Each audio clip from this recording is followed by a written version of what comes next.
Bonjour chers élèves, bonjour à tous. Bienvenue au Forum École au Burkina. Nous allons aborder aujourd'hui évaluation sur le chapitre 2 puissances mondiales. Chapitre 2, 2 puissances mondiales, les États-Unis d'Amérique et la République populaire de Chine.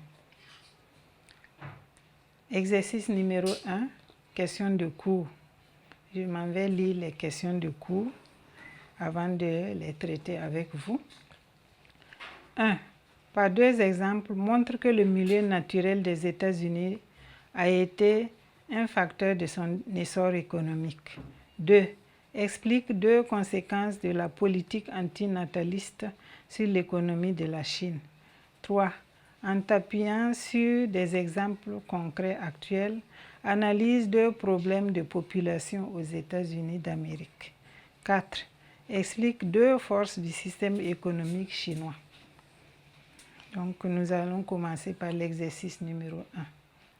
Le milieu naturel des États-Unis d'Amérique a fourni plusieurs atouts pour son essor économique. D'abord, l'abondance des ressources naturelles.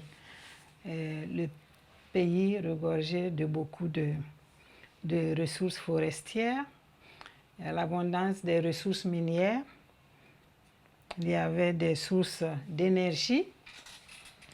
Et donc tout cela a permis le développement industriel des États-Unis d'Amérique.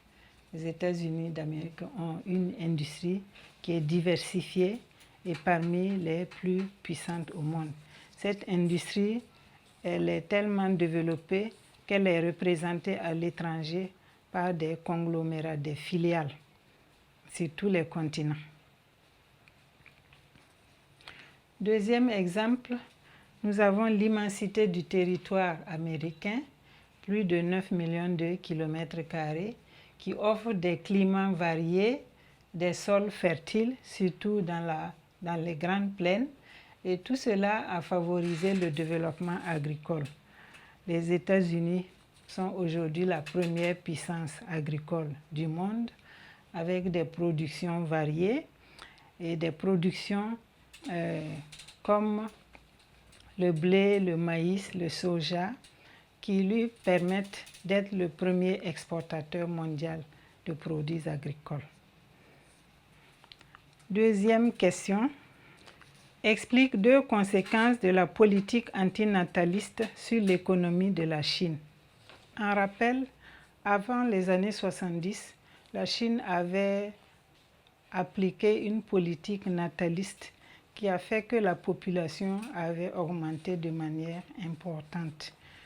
Et à partir des années 80, la Chine avait imposé une politique antinataliste de l'enfant unique.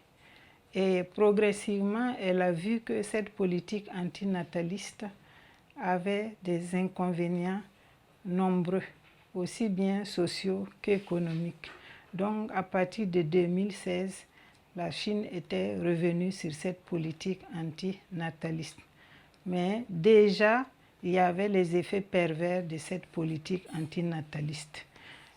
La première conséquence, c'est le vieillissement de la population et la diminution progressive de la main-d'œuvre efficace qui se ressent sur les industries parce qu'elle entraîne une réduction de l'efficacité des industries. Deuxième conséquence, c'est la réduction drastique des dépenses des ménages. Donc les personnes âgées sont inquiets de leur avenir parce qu'ils se disent qu'ils n'ont pas d'enfants, suffisamment d'enfants qui peuvent s'occuper d'eux à leurs vieux jours. Donc, ils diminuent leurs dépenses pour pouvoir économiser et assurer leur avenir. Du coup, il y a une baisse de la consommation interne en Chine, ce qui est dangereux pour l'économie. Nous passons au petit 3. La question numéro 3. En t'appuyant sur des exemples concrets actuels, analyse deux problèmes de population aux États-Unis.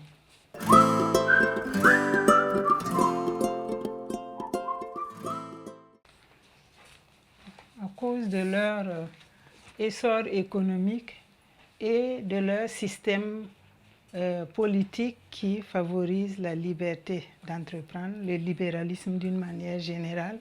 Les États-Unis d'Amérique sont un pays de grande immigration. La majorité des migrants du monde se dirigent vers les États-Unis d'Amérique, si bien que le pays connaît une pression d'immigration. Donc, il y a des problèmes posés par l'immigration aux États-Unis d'Amérique. D'abord, les difficultés d'intégration des migrants.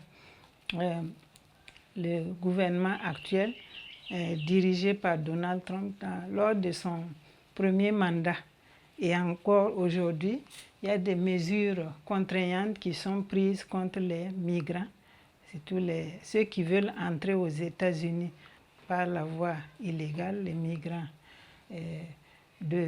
africains, les migrants latino-américains, parce que la frontière entre les États-Unis, il y a beaucoup de migrants qui utilisent cela pour entrer aux États-Unis. Donc, des mesures contraignantes avec la construction de barrières,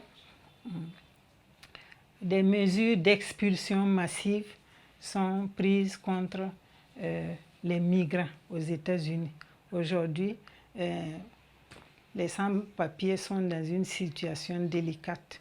Beaucoup sont pris soit dans leur service, soit à la maison et reconduits dans leur pays. Donc, ce qui est une situation déplorable pour ces migrants.